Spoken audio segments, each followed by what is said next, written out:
একটা প্রশ্ন হলো, দাড়ি রাখার পরে দুদিন রেখে কেটে ফেলে আবার দুদিন পরে রেখে, মানে আচ্ছা, স্ত্রীকে তালাক দেওয়ার পরে স্ত্রীর মায়ের বাড়িতে 2-3 মাস আবার স্বামী তুলে নেয়, মশলা কি? জি না, স্বামী স্ত্রী, আচ্ছা শোনেন, স্বামী স্ত্রী হোক বা কোনো যুবক যুবতী হোক, এক কথায় যদি নাপাক হয়ে যায়, ঠিক আছে, কি লিখছে, ওই রাতে গোসল না করে সেহরি খাওয়া যাবে কি না?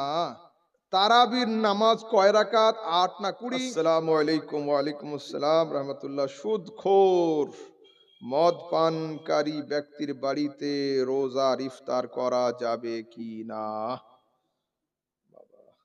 দেখুন, গুনাহ সবার মধ্যে আছে, হলো, হাদিসে আছে কুল্লু ইবনে আদম খাত্তাউন ওয়া খায়রুল খাত্তাইন আত-তাওয়াবুন। আল্লাহ পাক বলছেন আদমের সন্তান সবগুলোই পাপী, এদের মধ্যে পাপ আছে। উত্তম পাপী সেই যে পাপও করে ক্ষমাও চায়। উত্তম পাপী সেই যে পাপও করে ফির আল্লাহর কাছে লজ্জিত হয়, হলো। কিন্তু দুনিয়াতে বেশ কিছু পাপ আছে যেগুলোর নাম হলো গুনাহে কবিরা, বড় পাপ। এই বড় পাপের মধ্যে এই দুটোর নাম শীর্ষে রয়েছে, সুদ আর মদ, আর আরেকটা টপ র্যাঙ্কের আছে ব্যভিচার। তিনটে, আরো তো আছেই অনেক, কিন্তু এই তিনটের নাম হাইলাইট থাকে সবসময়। তো তার মধ্যে দুটো এখানে কমন পাওয়া গিয়েছে। একজন লোক সুদ খায়, আপনারা জেনে গিয়েছেন। একজন লোক মদ পান করে নিয়মিত, আপনারা জেনে গিয়েছেন। তখন এই লোকটা আর সাধারণ ফাসিক থাকে না, ফাসিকে মৌলিন হয়ে যায়, এলানিয়া ফাসিক হয়ে যায়। ও দুনিয়ার কাছে ওর চরিত্র ওপেন হয়ে যায়। যার চরিত্রে ওপেন ভাবে সুদ এবং মদ থাকে, ওর সঙ্গে শরীয়তের সম্পর্ক থাকতে পারে না, হলো। সেই জন্য সরাসরি সুদখোরের টাকা দিয়ে সরাসরি সুদখোরের বাড়িতে বসে ইফতার চলবে না। আপনারা এই টাইপের মানুষকে বয়কট করা শিখুন। বয়কট কখন করবেন? কোরবানির সময়, ঠিক কায়দাতে ফেলতে হবে। তো ও যখন বলবে, আব্দুল কালাম সাহেব আমার সঙ্গে ভাগা নেন গরুতে, ও বলে না তুমি সুদ খাও, ভাগা নেব না, আমার কাছে আসুক, আমি বললাম হবে না, এমন করে দাও। তখন যদি ও বলে যে না আল্লাহ আমার টাকা অনেক দিয়েছে, আমি নিজেই একাই দিয়ে দেবো, তো তোর গরু কে কাটবে দেখি? আমার ইমাম সাহেব জবাই করতে যাবে না। এই জায়গাতে ফেলতে হবে, বলে হ্যাঁ তোর সঙ্গে আমি থাকবো। ঈদের মাঠে সবার সামনে দাঁড়িয়ে তুমি বলে দাও যে আজ থেকে আমি তওবা করে নিলাম, আলহামদুলিল্লাহ তুমি আমার ভাই, কোনো সমস্যা নেই, তওবার দরওয়াজা খোলা রয়েছে, তওবার দরওয়াজা খোলা। যেন খবরদার, কিছু জিনিসে শক্ত হতে হবে, শক্ত না হলে সমাজকে শুধরানো সম্ভব হবে না। এইবার একটা মশলা হলো এই, আচ্ছা ঠিক আছে, ও মশলা আজকের আর আলোচনা করছি না, তখন ফের রাস্তা খুলে যাবে আবার।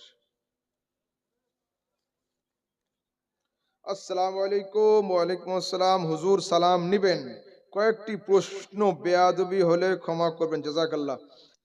একটা প্রশ্ন হলো, দাড়ি রাখার পরে দুদিন রেখে কেটে ফেলে আবার দুদিন পরে রেখে, মানে আচ্ছা, দাড়ি রাখে কাটে, রাখে কাটে, রাখে কাটে। দেখুন, বিষয় হচ্ছে আপনাদের কাছাকাছি অঞ্চলের একটা লোক আছে, এত বড় বড় দাড়ি রেখেছিল, হঠাৎ করে দাড়ি চেঁচে ফেললো।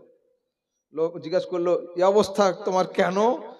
তা বলছে আমি দাড়ি রাখলে আমার হাকিকাত লোক জেনে যাবে, ধরে ফেলবে। কি গো, ঠিক আছে? দেখুন, এর সঙ্গে এর কোনো সম্পর্ক নেই। আজকাল সমাজ জালেম আর জালিয়াতে ভর্তি হয়ে গিয়েছে। এরা হলো সমাজের বড় বড় দাজ্জাল এবং জালিয়াত। নিজেরা সাজবে পীরও, রসুলের সুন্নাতের উপরে আমল করতে আপত্তিও থাকবে, জালিয়াতি ছাড়া অন্য কিছুই নয়। আমাদের সমাজ হয়েছে এমন যে যত বড় জাহেল ও অত বড় পীর, এটা চলবে না। আমরা কোন জাহেলকে পীর বলে স্বীকৃতি দেব না, আর কোন পীর যে হবে তাকে জাহেল বলে মানব না, এটাই শর্ত। পীর কে হবে আপনার কথায় নয়, আমার কথায় নয়, পীরেদের ওস্তাদ আব্দুল কাদের জিলানী যে ফয়সালা দিবে সেই ফয়সালা নিতে হবে। আব্দুল কাদের জিলানীকে জিজ্ঞাসা করছে, হুজুর আপনি বলুন। আব্দুল কাদের জিলানী বলছেন, আমি দুনিয়ার লোকের কথা কি বলবো, আমি আমার কথা বলছি।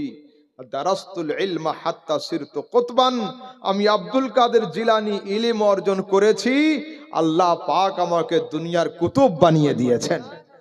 যদি আব্দুল কাদের জিলানীর পীর হওয়ার জন্য আলেম হওয়া দরকার হয়, আর আমাদের সমাজের আব্দুল কাদেরের আলেম হওয়ার দরকার হবে না? হ্যাঁ, বড় তো আশ্চর্য কথা।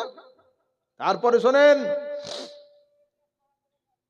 হযরতে আব্দুল কাদের জিলানী বলছেন, যদি কোনো মানুষ হাওয়াতে উড়ে দেখায়, পানির উপরে খালি পায়ে হেঁটে দেখায়, আমি আব্দুল কাদের তাকে পীর বলে মানব না, যদি নবীর সুন্নাতের উপরে তার আমল না থাকে, আমি তাকে মানব না। আমাদের সমাজে কি ভুলভ্রান্তি নেই? কয়দিন আগে হুগলিতে হলো না তবলিগ জামাত ইজতেমা? তো একটা তবলিগি ভাই জামাত থেকে ফেরার সময়ে ইন্টারভিউ দিচ্ছিল, কি বলল যে আজকের আখিরি মোনাজাত করে বাড়ি ফেরার সময় মনে হচ্ছে যে আমি যেন হজ ওমরা করে বাড়ি ফিরছি। বাহ, তাহলে তখন হুগলিতে হজ ওমরা শুরু হয়ে গেল। তো শুধু ওদের দোষ দেবো কেন? জাহেল সুন্নিরা কি বলে না? আমাদের মধ্যে অনেকগুলো জাহেল সুন্নি আছে, তারা বলে গরিবদের মক্কা মদিনা হলো আজমির শরীফ, 7 বার আজমিরে গেলে একটা হজের সওয়াব হয়। শুধু ওকে শয়তান বললে হবে না, একেও শয়তান হিসাবে মানতে হবে। এই কথার কোনো অস্তিত্ব নেই, এই কথার কোনো অস্তিত্ব নেই। 7 বার কেন, 700 বার যদি কেউ আজমির যায় হজের সওয়াব হবে না। হজ হজের সময় হয়, হজ হজের সময়, খবরদার না। তারপরে শুনুন, পীর বেরিয়েছে এখন, সে পীরের নাম হলো জিন্দা কাবা। এখন পীর ও কাবা হচ্ছে, এই পীরের চারিদিকে লোক তাওয়াফ করছে, লাব্বাইক আল্লাহুম্মা লাব্বাইক, লাব্বাইক লা শারীকা লাক লাব্বাইক, ইন্নাল হামদা ওয়ান নি'মাতা লাক ওয়াল মুলকু লা শারীকা লাক। এদের দাবি হলো আমাদের হুজুর জিন্দা কাবা। আহা, জিন্দা কাবা। একমাত্র কাবা ঘর ছাড়া কোনো ঘরে তাওয়াফ করা চলবে না। যদি কোনো জিন্দা পীর নিজেকে তাওয়াফ করায়, মুরিদ তাওয়াফ করে, ও মানা না করে, ওকে পীর মানা হারাম, ওর হাতে মুরিদ হওয়া হারাম, চলবে না। তারপরে মুরিদ আসা দেখলে এখনকার পীর সাহেবরা পাটা এমনি করে দিয়ে না দেখার ভান করছে, কিন্তু আমাদের চোখ তো বড় আগে চলে। হ্যাঁ, ও অন্যদিকে তাকিয়ে তাকিয়ে পা কিন্তু বাড়িয়ে দিয়েছে, যাতে হাতে মুসাফা করার আগে পায়ে চুমোটা খেয়ে নেয়। আহা, যে অহংকার করে আর নিজের সম্মানের জন্য এই কাজ করবে, জাহান্নাম ওর জন্য রেজিস্ট্রি হবে। খবরদার নয়। এখন চুমোর বাহানাতে সেজদাও চলছে। আল্লাহ পাকের ইজ্জতের কসম, সেজদা একমাত্র আল্লাহর জন্য, সেজদা অনলি ফর অলমাইটি আল্লাহ, একমাত্র আল্লাহর জন্য। যদি কোনো জিন্দা পীর নিজেকে সেজদা করায়, মুরিদ সেজদা করে, মানা না করে, ওকে পীর মানাও হারাম, ওর হাতে মুরিদ হওয়াও হারাম। এর সাথে আহলে সুন্নাতে কোনো সম্পর্ক নেই। তারপরে এই আজমিরে যাবেন, মাজারে এখন ঘুরপাক খাওয়াচ্ছে, হ্যাঁ বাহানা, এই দিক থেকে দিয়ে ওই দিক থেকে একটা তোয়াফ যেন হয়ে যায়। খবরদার নয়, খবরদার নয়। তারপরে হযরতে খাজা মঈনুদ্দিন চিশতি আজমির রহমাতুল্লাহ আলাইহির মাজারের পায়ের কাছে খোর করে রেখেছে। গিয়েছি আমি ফাতিহা পড়ছি, তো খাদেম সাহেব বলছে আইয়ে আইয়ে মৌলানা আইয়ে। আসলাম আগের দিকে, তো হালকা করে ঝুঁকে আমি হাত দিয়ে চুমু খাবো, আমার পিঠে থাপ্পড় বাজছে, মাথাটা ঝোঁকাও। আমি শোনো, আমি হাজি সাহেব নয়, মৌলানা সাহেব, সাবধানে। হ্যাঁ, তুমি হাজি পাওনি আমাকে, এত সহজ নয়। সেই খবরদার। ইমামে আহলে সুন্নাত আলা হযরতের ফয়সালা হচ্ছে দুনিয়ার সবচেয়ে সাদা, নিট অ্যান্ড ক্লিন, নির্ভুল ফয়সালা। তিনি বলছেন যে কবরে চুমু খাওয়া যাবে কি যাবে না, এ সম্পর্কে সুন্নি আলেমদের মত দুটো। কেউ বলেছেন চলবে, কেউ বলেছেন চলবে না। তো আলা হযরত বলছেন যারা চলবে পক্ষে ওরাও আমাদের, যারা চলবে না ওরাও আমাদের। তো আমার ফয়সালা হলো এই, মাজারের কাছে নয়, কবরের কাছে নয়, কবর থেকে 4 হাত দূরে দাঁড়িয়ে আদবের সঙ্গে জিয়ারত করে, ফাতিহা করে, দোয়া করে বাড়ি এসো। অকারণে রুকুরও প্রয়োজন নাই, সেজদারও প্রয়োজন নাই, আর অকারণ ভাবে চুমু খাওয়ারও দরকার নাই। সেজদা তো হবেই না, রুকু তো হবেই না, আর অকারণ ভাবে চুমু খাওয়ারও দরকার নেই। হ্যাঁ, পিতা মাতার কবরে গিয়ে কেউ চুম্বন করতে পারে অনায়াসে, এ নিয়ে কোনো সমস্যা নেই। ঠিক আছে।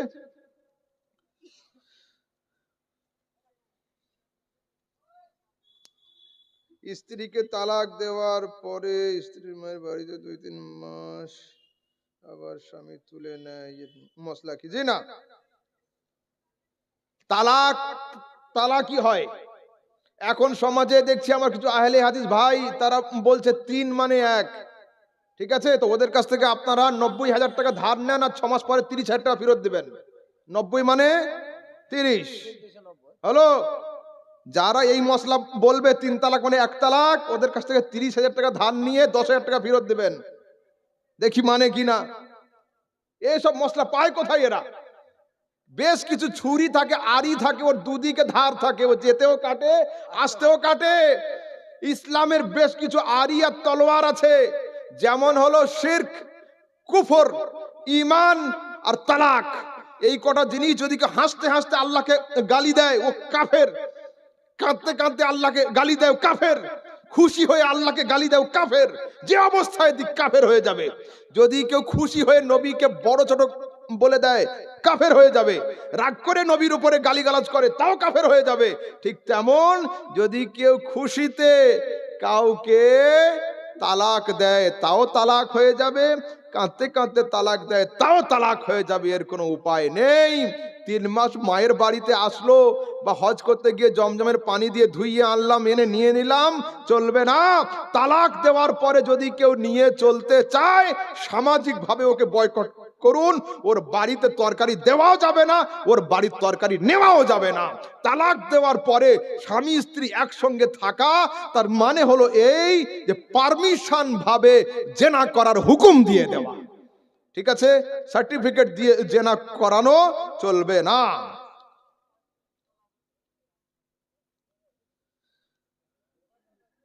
হ্যাঁ, আসসালামু আলাইকুম। ওয়ালাইকুম আসসালাম। বাবা, এখানে যে প্রশ্ন লেখা আছে, স্বামী স্ত্রী, আচ্ছা শোনেন, স্বামী স্ত্রী হোক বা কোনো যুবক যুবতী হোক, এক কথায় যদি নাপাক হয়ে যায়, ঠিক আছে, কি লিখছে, ওই রাতে গোসল না করে সেহরি খাওয়া যাবে কি না?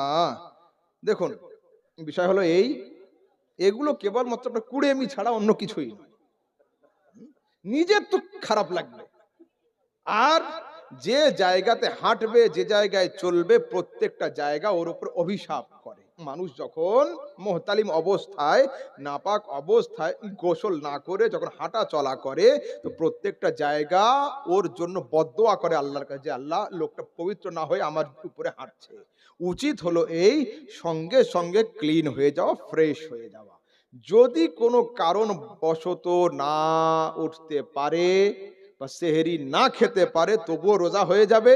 আর যদি উঠে ভালো করে ফ্রেশ হয়ে ধুয়ে হাত পা মুছে খেয়ে নেয়, রোজা হয়ে যাবে, এতে কোনো আপত্তি নেই। তারাবির নামাজ কয় রাকাত, 8 না 20? এ সম্পর্কে হাদিস দ্বারা প্রমাণিত যে তারাবির নামাজ 20 রাকাত।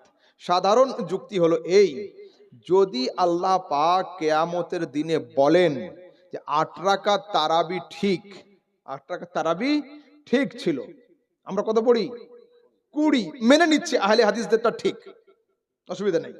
যদি আল্লাহ কিয়ামতের দিনে বলে যে 8 রাকাতটা আমার দরবারে কবুল, 8 রাকাতটাই ঠিক, আমরা কি করব? হাসবো, রিল্যাক্স করব, আর ফেরেশতাদের গিয়ে বলবো 8 রাকাত তারাবির খাতায় লিখে দাও, 12 রাকাত নফলের খাতায় জমা রাখো, কম পড়লে নিয়ে নেব। আর যদি আল্লাহ বলে দেয় যে 20 রাকাত তারাবিটা ঠিক, তখন আহলে হাদিসরা কি করবে? দুটো অপশন, আল্লাহ আরেকবার দুনিয়ায় পাঠাও, পড়ে আসি, আর নয়তো তোমরা কি ধার দিবে? ধারও হবে না আর দুনিয়াতে আসাও হবে না। সেই জন্য শিলিগুড়ি বহরমপুরে ভুটানিদের বাজার লেগেছে, শীতের সময় লাগে না? হ্যাঁ, সোয়েটারের দাম 500 টাকা। তো তুমি 1000 টাকা পকেটে নিয়ে যাও, যদি বাই চান্স 550 হয়ে যায়, তুমি সোয়েটার তো কিনতে পারবে না, খামোখা গাড়ি ভাড়াটা বেকার চলে যাবে। কিন্তু 1000 টাকা যদি থাকে, 500-র মাল 600 হলেও কিন্তু ফিরে আসতে হবে না, নিয়ে আসতে পারবে। ইমাম আহলে সুন্নাত লিখছেন, आज ले उनकी पनाह, आज मदद मांग उनसे, फिर ना मानेंगे कयामत में घर मान गया। পরীক্ষার হলে যাওয়ার আগে যত পারো প্রিপারেশন নাও, কেউ মানা করবে না। রেজাল্ট আউট হওয়ার পরে যত কান্না করো, ভয়কার ল কিন্তু পাশে পরিবর্তন হবে না। মানতে হয় আজ মানো, স্বীকার করতে হয় আজ স্বীকার করো। কিয়ামতের দিনে ফেরেশতাদের হাতে ডান্ডা দেখে মানি মানি করলে মামলা কিন্তু ঠান্ডা হবে না। এই পর্যন্ত শেষ করলাম। বলার মধ্যে যদি কোনো শাব্দিক ত্রুটি থাকে আল্লাহ পাক ক্ষমা করেন। ওয়া আখিরু দাওয়ানা আলহামদুলিল্লাহি রাব্বিল আলামিন। আসসালামু আলাইকুম ওয়া রাহমাতুল্লাহি ওয়া বারাকাতুহু।